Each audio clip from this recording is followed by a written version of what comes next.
Hello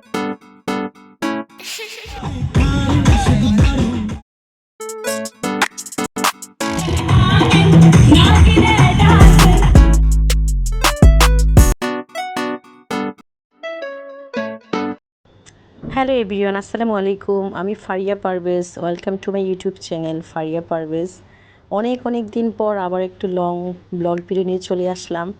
অনেক যন্ত্রণা, ঝামেলা, আনন্দ সব কিছু মিলে প্যারার মধ্যে দিয়ে আছি, এই জন্য ভিডিও দিতে পারছিলাম না। তাই অনেক দিন পর আবার আপনাদের মাঝে একটা লং ভিডিও নিয়ে চলে আসলাম। আশা করি আপনাদের ভালো লাগবে, পাশে থাকবেন। অনেক মজা, অনেক ফান, অনেক কিছু দেখতে পারবেন এই ভিডিওতে। আমাদের হচ্ছে লাস্ট ভিডিওতে আমি আপনাদের বলেছিলাম যে আমরা মেহেদি অনুষ্ঠান এমনকি রং খেলা অনুষ্ঠান প্রস্তুতি নিচ্ছি, তারই এই আজকে ফাইনাল ভিডিও। সেটা হচ্ছে আমরা রিসোর্টে চলে গেলাম, গাজীপুরে একটা নীর রিসোর্ট। যারা নর্মাল রিসোর্টে যান তারা তো ওইখানকার পরিবেশ কেমন হয়, আবহাওয়া সব কিছু জানেন। যারা যাননি কখনো বা যাওয়ার সুযোগ হয়নি তারা আজকে দেখে নিন কিছুটা। তো আমাদের আগে থেকেই বুক করা ছিল একদিনের জন্য। সকালে গিয়ে সবাই নাস্তাতে চলে গেলাম। লাগেজগুলো আমাদের রুমে পাঠিয়ে দেওয়া হয়েছে। তো নাস্তা লাইন ধরে নিচ্ছে একজন একজনের। সবাই তো এখনকার ব্লগার, সবাই ভিডিও নিচ্ছে, কেউ ফেসবুকে কেউ ইউটিউবে।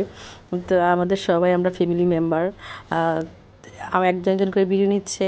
আর বাবা খুব তাড়া দিচ্ছিলেন, তাড়াতাড়ি খাবার নাও, লাইন ধরে। একজন বলছিল আমরা রোহিঙ্গা হয়ে গেছি, এই টাইপের কিছু ব্লাবা। যাই হোক, খাওয়া দাওয়া শেষ। খাবারটা খুবই ভালো ছিল। সবজিটা রুটি ডিম ভাজা, একদম সিম্পল, কিন্তু সবাই অনেক তৃপ্তি নিয়ে খেলো। আমাদের মেয়েদের জন্য প্রায় 3টা রুম বুক করা ছিল। এখানে আমরা ভাগ ভাগ করে যার মতো রুমে ঢুকে গেলাম 308 নম্বর রুমে। আমি সেই কী করলাম, যেহেতু একটু সময় পেয়েছি, একদম শরীরটা খুবই খারাপ ছিল, জ্বর ভাব একটু, কম্বল নিচে ঢুকে গিয়ে গান ছেড়ে দিলাম। তো অনেকক্ষণ শুয়ে থাকার পর তারপরে রেডি হয়ে বের হয়ে গেলাম একটু। যেহেতু আসলাম একদিনের জন্য ঘুরতে, রুমে বসে থেকে কী করব, তাই সবাই চলে গেলাম। আর যেহেতু ড্রেস কোড আগে থেকে আপনারা দেখে নিয়েছিলেন, একই রকম সবার ড্রেস কোড, হোয়াইট কালার, এবং ওড়নাটাও সবার একই ছিল। আনফর্চুনেট একটা মজার ইনসিডেন্ট শেয়ার করি, সেটা হচ্ছে যে কনে ছিলেন, কনের ওড়নাটা অন্য কালার ছিল, কিন্তু উনি ভুলে নেয়নি। তো আমাদেরই কারো একজন এক্সট্রা ওড়না ছিল একটা ব্যাগের ভিতরে, ওটা ক্যারি করেছে। তো একই রকম ওড়না হয়ে গিয়েছে। একটু পরেই দেখতে পাবেন কনেকে অনেক ফটোশ্যুট, অনেক কিছু হবে। এই তো রিসোর্টের জায়গাগুলো দেখেন, একটু এখন সুইমিং পুলের সামনেই হাঁটতে হাঁটতে এই জায়গাটুকু এত ভালো লাগলো। এই জায়গাটা বিকেলে যদি বসা যেত তাহলে তো আরও বেশি মজা হতো। প্রচুর বাতাস, গরম ছিল, রোদ ছিল অনেক বেশি। এর মধ্যেই এখানে তো দেখতে পাচ্ছেন বড়বাবু ছোটো বাচ্চাদেরকে আনন্দ দেওয়ার চেষ্টা করতেছে। তো বাচ্চারা পারছিল না এটা ঘোরাতে, যেহেতু অনেকটাই পড়ে থাকে, ওইভাবে ইউজ করা হয় না। যেহেতু যারা ভাড়া নেয় তারা যদি ইউজ করে তাহলে বাচ্চাদের বা কারো তো আসার উপায় নেই। আর এই জিনিসটা দেখেন আমার কাছে খুবই হাসি লাগছিল। 2টা বড় বাবু যারা আছেন তারা করছেন, এক বাবুর ওয়াইফ চলে গেল, আরেক বাবুর ওয়াইফ তো বিরুতে আসি। এই যে এখানে দেখুন, এখানে আমাদের ফটোশ্যুটটা হবে। আর আরেকটা কথা শেয়ার করি, আমাদের ফটোশ্যুটগুলো বা আমাদের অনুষ্ঠানগুলো রিসোর্টের মালিক বা যারা কর্তৃপক্ষ আছেন, কর্মরত আছেন, তাদের এতই ভালো লেগেছে, পরবর্তীতে ওনারা আমাদের সাথে যোগাযোগ করে ওনারা আমাদের ভিডিওস বা ফটোস যেগুলো আছে ওনারা চেয়ে নিলেন যে ওনাদের রিসোর্টের প্রচারণার জন্য ইউজ করবেন। তো হ্যাঁ, দিয়ে দেওয়া হয়েছে। ওনারা খুবই হ্যাপি, ওনারা আনন্দিত। রং খেলা একটু পরে হবে, আপাতত ফটোশ্যুট চলছে। কনে বরের কিছুক্ষণ ফটোশ্যুট চলবে এই ড্রেস আপ নিয়ে, পরবর্তীতে রং খেলা শুরু হবে। এখানে সবাই একজন করে ছবি তোলা শুরু হয়ে গেছে। শুরুতেই আমাদের মেয়ে 2জন যারা তাদের, তারপরে হচ্ছে মা, 2 মা, কনের মা বরের মা 2জন একসাথে ছবি তোলা। তারপরে হচ্ছে একটার পর একটা, সব তো আর ভিডিও করা হয়নি, সব কিছু সম্ভাবনা করা, নিজেদের মধ্যে যেগুলো ছোটোখাটো টুকটাক ক্লিপগুলো নেওয়া যায় ওইটা নেওয়া। যে ফার্স্ট কালার বম যেগুলোকে বলে, এগুলো নাকি ইন্ডিয়া থেকে আনানো হয়েছে। খুবই সুন্দর, খুবই নাইস। মানে সবাই খুব আনন্দ করলো এটা দেখে। প্রথমবারের মতো আমার প্রথমবারের মতো দেখা, অনেকেই প্রথমবার দেখছিল, খুবই ফান লাগছিল। আমরা তো মোটামুটি এগুলো টিভিতে দেখি, নিজেদের করা হয় না। এই ক্লিপগুলো কিন্তু শুধু খালি যে বর কনে করলো তা না, যত মেয়েরা ছিলাম সব মেয়েরা গ্রুপ একসাথে, সবার হাতে একটি করে কালার বম ছিল, বিভিন্ন কালারফুল বম।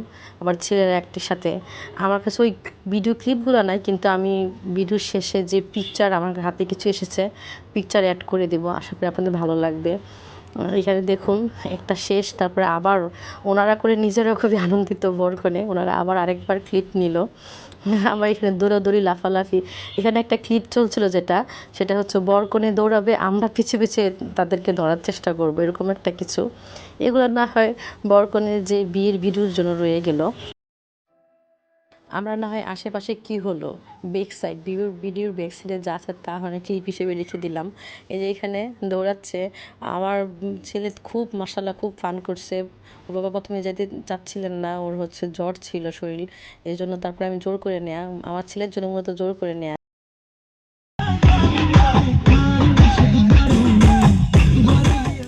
এই তো এখানে আনন্দ শুরু, প্রথমে গান ছেড়ে দিল, কারণ গান ছাড়া আসলে হচ্ছিল না।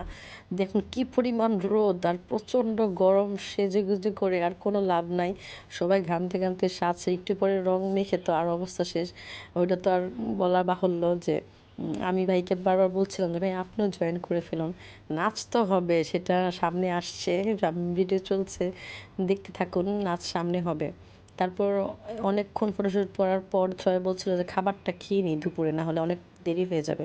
ফটোশ্যুটে আমরা এত পরিমাণ সময় নিয়েছিলাম যে খাবারটা তারপর খেতে খেতে প্রায় 4টা কাছাকাছি। তখন পরবর্তী দিকে রং খেলা শুরু। এতে দেখুন এসে দেখি প্রায় অনেকে রং মাখামাখি শুরু করে দিল। আমার হাজব্যান্ড আসলেন না, আমি আমার বাবুকে নিয়ে আসলাম। তো এসে জাস্ট একটুখানি ক্লিপ নিয়ে, মানে এর মধ্যে আমাকে পেছন দিয়ে কি যেন এমনভাবে রং দিয়ে দিল, চোখে মুখে লেগে আমার মুখের ভিতর রং চলে গেছে। আমি আর কিছুই ভিডিও নিতে পারলাম না। প্রথমে আমার রং নিয়ে বাবাকে দিয়ে, বাবা বলল ধন্যবাদ। তারপরে হচ্ছে আরও জাস্ট আরেকজনকে দিব, এর মধ্যে পিছনে খুব অ্যাব্রো থ্যাব্রোভাবে আমাকে রং মেখে দিল, ভূত ডাইরেক্ট। আর খুব ফান, খুব মজা। মানে আমি আমার লাইফের প্রথম রং খেলা, এটা মূলত আমাদের মুসলিম কান্ট্রি হিসেবে আমাদের বিয়েগুলোতে হয় না সচরাচর। হয়তো আগের দিনে গ্রামে কাদা মাখা হতো, ওইটাও আমি পাইনি। এই বড় হয়ে আমার লাইফে ফার্স্ট টাইম রং খেলা বা রং মাখা দেখা, ভালোই লাগছে, খারাপ কিছু না। তবে অন্যদিকে কেউ নিলে তো খারাপই, কী বলেন? ওটা বাদ দিয়ে আমরা এটাকে ফান হিসেবেই নেই, মজা হিসেবে আনন্দের উপভোগ করি, আর কিছুই না। এখানে দেখুন আমার ছেলের কী অবস্থা, সে পুরো একদম রং দিয়ে মাখামাখি অবস্থা তার। তাকে সবাই যেমন পাচ্ছে তেমন রং দেওয়া শুরু করে, তার মুখে চোখে লেগে গিয়েছিল। এই যে মুখটা যেখানে দেখছি আমি, ক্লিন করা মুখ এটা কিন্তু পানি টানি দিয়ে ক্লিন করা, তার পরবর্তীতে এটা করা। সে যেভাবে বাচ্চা সেভাবে দিচ্ছে, বাচ্চা মানুষ বোঝানো ভয় পেয়ে গেছে যে সবাই মিলে আসছে, দিও না এমন একটা অবস্থা করতেছে না।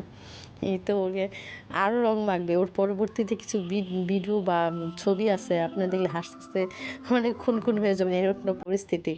সবাই যার যার মধ্যে যে কাউকে রং মাখাচ্ছে। আমরা এরপরে মেহেদির অনুষ্ঠানও হবে আমাদের, কিন্তু মেহেদির অনুষ্ঠান রঙের এত পরিমাণ এনজয় করা হয়েছে।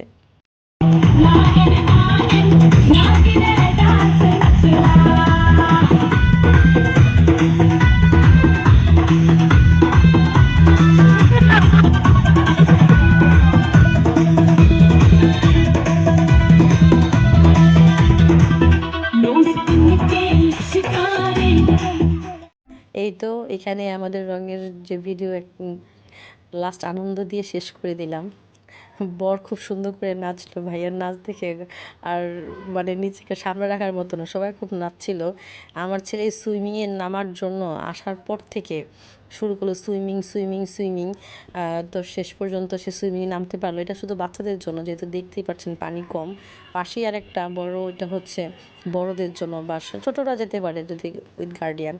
তো আমার খুব নামতে ইচ্ছা করলো, আমার সেই পিচ্ছিকালে সাঁতার শেখা বা পানিতে নামা, বড় হয়ে আর কোনো দিন সাঁতারও কাটতে পারি নাই, পানিতেও নামি নাই। ইন্ডিয়া যা হয়েছিল তখনও সুইমিং ছিল, আমাদের সুইমিং স্যুট পরে নামতে হবে, সেই জন্য নামা হয় নাই। তো অনেক চেষ্টা করে আটকে রাখতে চেষ্টা করেছিলাম, পারি নাই, শেষ পর্যন্ত নেমেই গিয়েছিলাম। আর আমার ছিল তো প্রায় 3 থেকে 3.5 ঘন্টার মতো পানিতে নাকি ছিল সে, তারপরে উঠেছে। যাক আলহামদুলিল্লাহ, তার সব কিছু মিলে যে সে সুস্থ হয়ে ফিরে আসতে পারছি। এইটা হলো মেহেদি অনুষ্ঠানের জন্য, এটা ভাড়া করা হয়েছিল ওদের রিসোর্টের ভিতরে, একটা রুমের, হল রুমের মতো, 3তলা অথবা 2তলাতে ছিল এটা। যেটা ভিডিওতে শুরুর দিকে বা মাঝখানে আমি যেটা বলেছিলাম যে আমাদের হোলির অনুষ্ঠানে এত পরিমাণ সময় লাগিয়ে দিয়েছিলাম যে আমরা মেহেদি অনুষ্ঠান শুরু করতে অনেক সময় লেগে গিয়েছিল। পরবর্তীতে আমি সুইমিং করে চলে এসে রেডি হয়ে গিয়েছিলাম, কিন্তু আমাদের যে কনে উনি শেষ মুহূর্তে গিয়ে সুইমিংয়ে নেমেছিল। নামার কারণে ওখানে অনেকটুকু টাইম ব্যয় করা হয়ে গেছে, এসে রেডি হওয়া, যেহেতু একটু ফটোশ্যুট হবে তখন একটু সাজতে হবে। আর এখানে দেখুন একজন করে মেহেদি পরে নিচ্ছে হাতে। মেহেদি দেওয়ার জন্য দুজন মেহেদি আর্টিস্টকে ভাড়া করা হয়েছিল, ওনারা রিসোর্টে অ্যাটেন্ড করেছিলেন, দুপুরের খাবার আমাদের সাথেই খেয়েছিলেন। যেহেতু সন্ধ্যায় শুরু হওয়ার কথা ছিল, এটা অনেকটুকু দেরি হয়ে গিয়েছিল। আমাদের সবচেয়ে মজার কথা একটা শেয়ার করি। আমাদের রিসোর্ট ভাড়া ছিল রাত 8টা পর্যন্ত, কিন্তু ওনারা আমাদের আনন্দের দেখে নিজের আনন্দিত হয়ে রাত 11টা বেজে গেছে, কিছুই বলছিলেন না। তারপরে অনেক তাড়াহুড়ো করে আমরা বেরিয়ে আসছিলাম। যাই হোক, শেষ পর্যন্ত যেটা দরকার ছিল সবার সাথে ফটোশ্যুট, বর কনের মেহেদির অনুষ্ঠান যতটুকু ফটোশ্যুট করা হয়ে গেছে। দুজন দুপাশে বসে দিচ্ছিলেন, প্রায় রাত 11টা। বাবা খুব তাড়া দিচ্ছিল, বকা দিচ্ছিল যে এটা তো হয় না, একটা মানুষকে 11টা পর্যন্ত সময় দেওয়া হয়েছিল। এই তো আমরা চলে আসলাম। চলে আসার পর রাতে যেহেতু খাবারের ওখানে অর্ডার ছিল না আমাদের, আমরা রাতে রাব্বানি যেটা মিরপুরে, ওখানে এসে খেয়ে তারপর বাসায় চলে আসলাম। আজকের ভিডিও এই পর্যন্তই। আমাদের জন্য দোয়া রাখবেন, আপনারাও ভালো থাকবেন, সামনে আরও ভালো ভালো ভিডিও আসবে। এই দেখতে থাকুন আমাদের সুন্দর পিকচারগুলো। আল্লাহ হাফেজ, বাই বাই।